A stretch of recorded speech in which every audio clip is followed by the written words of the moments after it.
right, let's do it. Energy is the ability to do work. Does everybody remember what work is? We had an official definition for work. If energy is the ability to do work, what the heck is work? Do you remember? Force that moves an object. It's when you apply a force to an object and the object actually moves. Cool. We had a few different examples of energy that we were taking a look at, and we came up with this acronym, the MEACH. Can anybody give me one of the forms? Let's see if we get them all. How about the M? Let's do them in order. Probably the best way to go. What's the M? Mechanical. Good. Mechanical is when you have motion or forces due to motion or position. So like a moving train would have mechanical energy. If you don't believe me, go jump in front of one. How about one of the E's? Can you give me one of the E's? What? Electromagnetic. Oh, she chooses the tougher one of the two first. Yes, electromagnetic. Electromagnetic is awesome. It's a chapter you guys are going to love. And examples include things like radio waves, microwaves that you heat your food with. Also light, like hitting my hand right now, is a great example of electromagnetic energy. Good, so we got one of the M's. I'm sorry, we got the M, we got one of the E's. What else do we got? Electricity or electrical energy, flowing electrons. We're going to study that using a Van de Graaff generator. I actually can shock all of you from right here. I can shock you all at the same time at your seats if you choose to. I can also shock you by pointing at you, which is fun. Makes me feel really important when I can just be like this, and then you hear it go like that. So we should have a good time with that one. Cool, so we got M and two E's. Anybody know another? What? We have nuclear energy. Nuclear energy is kind of cool. It's tough to teach, so we're going to do it through a couple videos and little virtual tours you're going to take. It has to do with the splitting of atoms and even more advancedly, the joining together of atoms. A very powerful piece of technology right now. Yeah, Buck, what? Chemical. The chemical energy is cool too. That's that's in gasoline and food and batteries. It's where you get your energy from, actually, chemical energy. And then what's our last one that we have? What? Heat Heat or thermal energy. Yes, they're the same thing. The only thing is if we use thermal, then it would be meat, which is kind of weird. So we are just going to call it MEACH, and we'll call it heat. But internal energy, thermal energy are some other things that you hear. Really quickly, heat is a weird one. I'd love to teach about. We got a project that's going to go right along with heat. But if you go ahead and touch your desk with the back of your hand, which is kind of a weird one, slide it up a little bit more towards me. Okay? I'm just curious, what does it feel like? Cold. It feels cold. Yeah, heat is a cool thing. And when you experience heat, it's kind of a funny thing. What you're actually doing when you experience coldness is you're experiencing how quickly the particles are moving in a substance. And you have little sensors in your skin called sensory neurons, and they can actually send impulses to the brain. And when you put your hand on something cold like the desk, your brain goes, you don't say this, dang, them particles is moving slow. Your brain says, cold. And if you were to stick your hand in some boiling water or something like that, you'd be like, these particles are moving very quickly. Well, your brain just says hot, or may give you some pain there also, so you know to take your hand out of it. So heat is kind of a cool thing, and we're going to be spending actually weeks on heat and doing a really cool project along with it. Yes, what's going on? Heat is just particles moving around. Why does it hurt when you touch it? It's a great question. I think I'm going to take it now because we are a little ahead. I'm actually going to take your question. Things hurt when you touch them, things that are hot, because, well, it's a good thing when that happens. Because what your body's telling you is it's telling you that it's injuring itself. Okay? So if something is too hot, it means that you're actually, boiling the water in your cells, which is bad, it will kill them. Or you're actually physically burning your cells. It's your brain's way of saying, put that down, because it's hot. I got something really weird to talk about, since you've asked it, and since we have time. You ever touch something and dropped it because you thought it was hot? You ever done that before? You ever touch something and whip your hand off of it and then realize that it's not hot? How many of you have done that before? Most of the class has done this. That's actually a really cool thing. Your brain's got two different ways of working. Okay? That's a reflex arc, by the way. What will happen is if you touch something hot, you'll perceive this one of two ways. The sensory neuron sends an impulse to the spinal cord. Spinal cord sends an impulse up to your brain. You go, hot. Then you send a motor neuron sequence that will remove your hand from it, usually pretty spastically, too. You'll kind of be like, oh, and do one of those things. But to tell you the truth, that's slow. That takes a second to happen. You put your hand down, you sense it, comes up to your spinal column sends it to your brain's like, that's hot, I should take my hand off of it, send the impulse back down, and go like this. Your brain also has something called a reflex arc, which is substantially faster than that, but it's a little spazzy. Here's what happens. You put your hand on something that's incredibly hot, it'll send an impulse up to the spinal column, but if it's hot enough, your spinal column will turn the signal back around to the motor neurons to do the spastic, that kind of thing, where your whole body jumps away. And what's weird is when your brain fights the reflex arc. You ever take something out of the microwave and it's really hot, but you really want it? So you got two things going on here. You grab it, you start walking, and now you realize it's hot. Your brain is going, that's hot. Don't drop it because you want it. Okay, so that's what's going to your brain. But then your spinal column your reflex arc is doing something different. Your reflex arc is going to your spinal column, going back to the muscles and trying to spastically get you to drop it. That's an actual, I'm sure here's what happens. You grab it, you realize it's hot, and you start doing the weird walk. You know where you're doing that like strange spastic walk? Another great spot you see is on the hot driveway in the bare feet. Do you know what I'm talking about? You're trying to get across it, you know you need to walk, but your reflex arc is making your muscles move all spastically. So here you start out, walking down your driveway in the bare feet, then it gets hotter and hotter, and then by the end you're doing this thing. You ever wonder why you do that with your arms? I mean, that's what you're trying to fly off your driveway or something like that.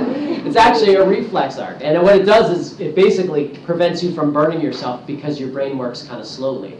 If you have to go like this, that is hot, I think I'll move my hand. And then you pull it off, it was on that whole time you were thinking about it. By using the reflex arc, you can go like this, you put it on, and then you're like, boom! And then afterwards you're like, oh, that was hot. See, it's a little bit faster, which is kind of cool. So let's go back on the topic. We got the meat. Our last one was heat. Anytime I can sneak in a little bio or something, that's kind of fun. But these are the topics we're going to be talking about now. And our actual topic for today is something called the law of conservation of energy. Now, we've done a couple laws, and this is journal entry E2. So at this point in time, you are going to have to open up your journal. And the journal's E2, E standing for energy. Thanks for hanging with me today. I'm a little sick. I know my voice is a little off. I couldn't even tell. Wow. Delivering well done. Law of conservation of energy. All right. This is actually a really easy law. You've seen laws that are much more complex than this. You've seen like Newton's 3 laws, you've seen Kepler's laws, you've seen all types of really heavy-duty mathematical laws that have tons of examples and things like that.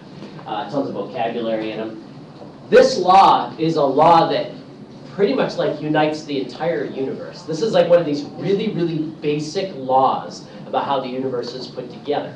And the best part about it is it doesn't really have a lot of vocabulary in it, and it's really simple. What's cool about it is when you start to look at examples of it. So quickly, let's take a peek here at what we got. The law of conservation of energy says something that a lot of kids know already from looking at the flippin' vocab. First thing it says is that energy cannot be, I'm just curious, do you know? Can you raise your hand and tell me? Does anybody know what energy can't do? We've seen our different forms and all this kind of stuff.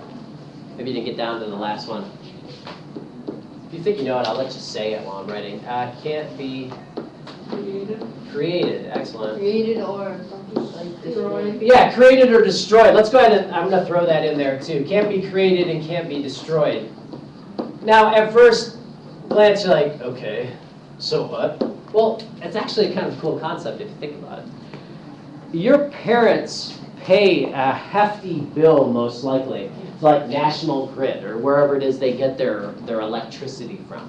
And National Grid sells your family, your house, a form of energy. It sells them electricity.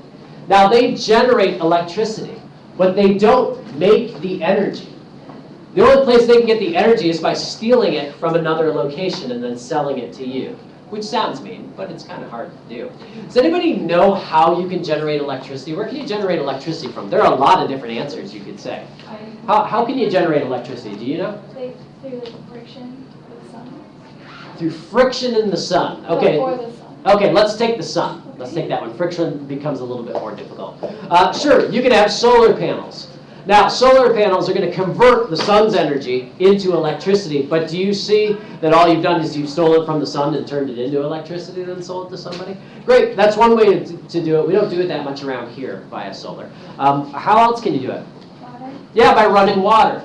Go over to Niagara Falls. Niagara Falls, obviously there's a lot of water going over the falls, but a lot of it is actually diverted and goes through underground pipes. And those underground pipes turn basically pinwheels, okay, they're big turbines that are spinning, generate electricity for us. So National Grid takes the energy from the falls, turns it into electricity and sells it to you. It doesn't create the energy, it just turns it into electricity. We got nuclear power plants. It's taking nuclear energy. You can do it with wind, like I'm going to do right up here for you, using the yellow turbine there.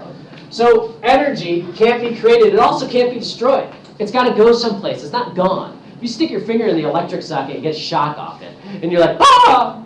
And then you stop, and it's over, that energy still exists. And I know that sounds weird, but it's one of these things we're going to talk about. Energy can't be destroyed either. It just changed into something else. Which brings us to what energy can do. Energy cannot be created and can't be destroyed, but it can change form.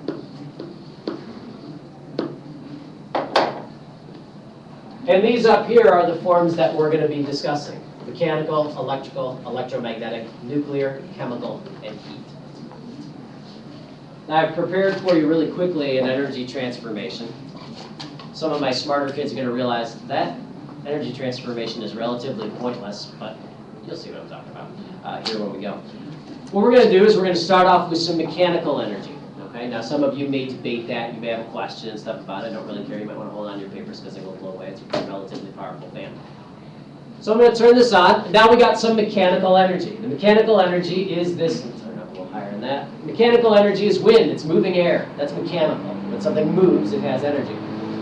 And what's going to happen is that mechanical energy, hopefully, will get this thing going. Sometimes you got to bend it. I can bend the things just a little bit. I can also get the little jump start there, which would be kind of nice. And it should get going faster and faster and faster.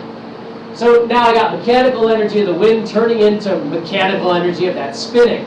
But what I got going now is I got a magnet and I got some wires. And anytime you move magnets and wires near each other, you can generate electricity. This is the true reason why I didn't wear gel today, so I can do this. It feels so good. I like it. All right, so anyway, we got electricity moving like this. Now it's going through the wires. Now I've converted mechanical into electrical. Now with this little circuit board right here, if it's going well enough, sometimes it doesn't work. I can actually convert it back into different forms. Like I can put it back to mechanical. You're going to have to watch that wheel really carefully. Hopefully it will move when I press the button. Is it moving? It actually feels like it's moving fast. Can you see that from where you are? Can you see the wheel moving? I'm just curious. It's moving really fast. Actually, it is moving stupidly fast. We're having a good day.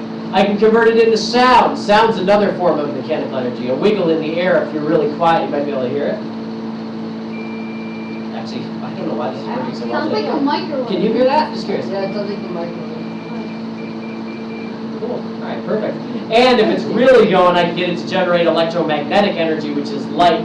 That's a little LED, which is light-emitting diode. If I push that, you might be able to see that glow red a little bit, but it's really slight. You see it at all? Yeah.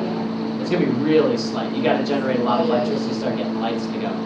Cool. So this right here is an energy transformation. It shows... Is that a full blast? Yeah.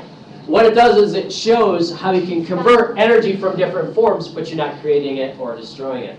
Now, if you really look at this, this is a crazy energy transformation because I'm starting, and it's pointless. I'm starting with electrical. I'm turning electrical to mechanical. I'm turning that mechanical of wind to this mechanical of spinning, but then I'm turning it back to electrical, and then I turned it back to mechanical, or electromagnetic, or so, again, kind of weird. Cool, take your drills, make sure they get back to the right spots. Have a good one, guys.